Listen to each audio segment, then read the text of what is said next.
अखिलेश अपने ऑफिस से जब निकला तो उसने देखा कि आसमान में बादल छाए हुए थे। यहाँ पर अखिलेश ने अपने आप से कहा, अरे यार ये सब क्या है।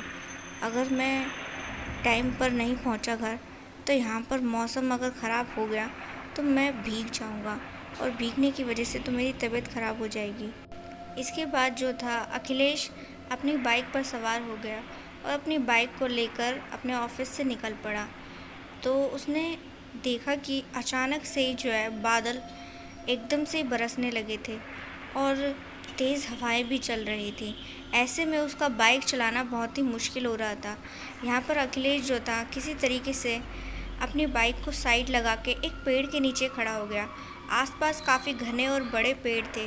वो पेड़ के नीचे खड़ा था और सोच रहा था कि न जाने कब बारिश बंद होगी और कब मैं यहाँ से निकलूँ। अखिलेश जो था अपनी नज़रों से चारों ओर देखने लगा। तभी उसने क्या देखा कि सामने की ओर जो है एक आदमी जो था गीली मिट्टी में कुछ खोद रहा था। और हैरान कर देने वाली बात ये थी उस आदमी की कि उसके पास कोई औजार नहीं था, बल्कि वो जो था गीली मिट्टी में अपने हाथों से खुदाई कर रहा था। अब यहाँ पर जो अखिलेश था इसने देखा और इसको अजीब लगा कि भला ये इंसान इतनी तेज़ बारिश में, और इसकी उम्र भी कुछ 80 के आसपास होगी, कर क्या रहा है यहाँ पर ये। खुद से ही अखिलेश ने कहा, पता नहीं ये आदमी कौन है और इतनी तेज़ बारिश में आखिर यहाँ कर क्या रहा है। अब अखिलेश को खड़े खड़े काफ़ी देर हो गई तो उसने देखा कि वो आदमी लगातार जो था मिट्टी में खुदाई करने में लगा हुआ था। अब उसका दिमाग जो था चलने लगा, परेशान हो गया वो उसको ये सब करते हुए देखकर। उसको ख्याल आया कि क्यों नहीं इस आदमी के पास पहुंचकर जो है पूछा जाए कि आखिर माजरा क्या है, आखिर वो वहाँ कर क्या रहा है। उसने पहले ही जैसे अपना कदम उठाया तो फिर उसे ख्याल आया कि यार मेरे को क्या पड़ी है उस आदमी के बारे में कुछ भी इन्फॉर्मेशन लेने की कि वो वहाँ क्या कर रहा है और क्या नहीं कर रहा है। मुझे यहीं खड़े रहना चाहिए। वैसे भी अगर मैं वहाँ गया तो मैं पूरा बारिश में भीग जाऊँगा और मैं ये बिल्कुल भी नहीं चाहता। तो अपना आप से इस तरीके से बातें करते हुए वो वहीं वापस पेड़ के नीचे ही खड़ा रहा। अब यहाँ से ये जो था अखिलेश देखे जा रहा था उस आदमी को, उस बूढ़े बाबा को, कि भाई पता नहीं कर क्या रहे हैं ये। परेशान होए जा रहा वो इंसान कि ये बूढ़ा बाबा पता नहीं क्यों वहाँ पर इतनी तेज़ बारिश में खुदाई कर रहा है। उसके मन में फिर से ख्याल आया कि जाऊँ और पूछूँ। तो इस बार जो था अब वो निकल ही गया बिना कुछ सोचे समझे। वो जल्दी जल्दी जो है उस बूढ़े बाबा के पास पहुंचा और बोलने लगा, अरे बाबा आप ये क्या कर रहे हो इतनी तेज़ बारिश में, आपकी तबीयत ख़राब हो जाएगी, जाइए अपने घर जाइए। वो जो बूढ़ा बाबा था उसने अखिलेश की बातों पर ध्यान नहीं दिया। वो अभी भी मिट्टी में जो था खुदाई करने में लगा हुआ था। अखिलेश को थोड़ा सा गुस्सा सा आया कि ये बंदे ने मेरी बात सुनी कैसे नहीं। मैं यहाँ इसके चक्कर में बारिश में भीग रहा हूँ और ये मुझ पर ध्यान ही नहीं दिया। वो फिर उसको आवाज़ लगाने लगा, उसे बोलने लगा सेम बात, लेकिन इस बार भी उस बूढ़े बाबा ने कोई रिएक्ट नहीं किया। अब यहाँ पर अखिलेश गुस्से में आकर जो है जो बूढ़ा बाबा था उससे गुस्से में बड़ी तेज़ आवाज़ में बोलता है कि तुम यहाँ क्या कर रहे हो, मैं कब से तुम्हें आवाज़ लगा रहा हूँ, तुम मेरी बातों पर ध्यान क्यों नहीं दे रहे हो। वो बड़े गुस्से में बोला। तो यहाँ पर जो बूढ़ा बाबा था अचानक से उसने खुदाई करना रोक दिया।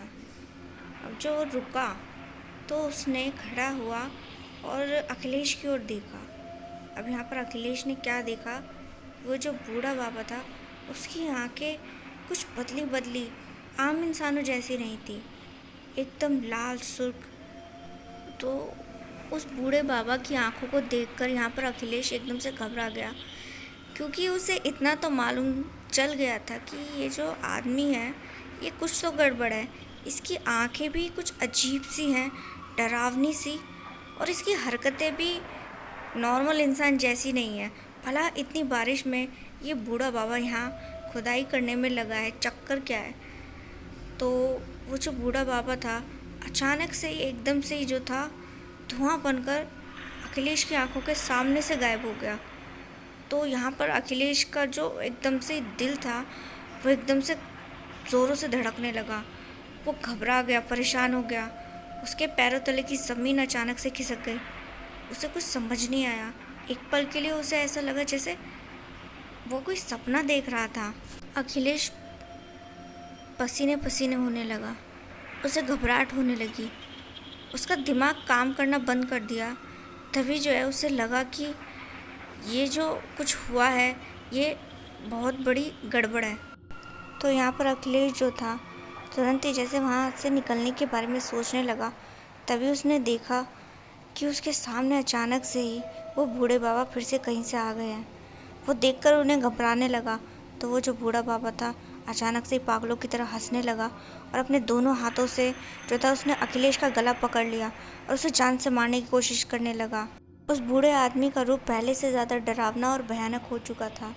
वो दिखने में ऐसा लग रहा था जैसे कि कोई डेड बॉडी हो और बड़ा ही डरावना। तो अखिलेश किसी तरीके से खुद को छुड़वाने की जब कोशिश कर रहा था तो वो जो बूढ़ा बाबा था वो बोला, कितनी भी कोशिश कर लो लेकिन आज तुम यहाँ से मेरे हाथों से बचकर नहीं जा पाओगे।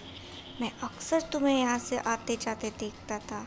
आज मौका मिला है तुम्हें अपने काबू में लेने का। आज तुम यहाँ से जिंदा नहीं जाओगे।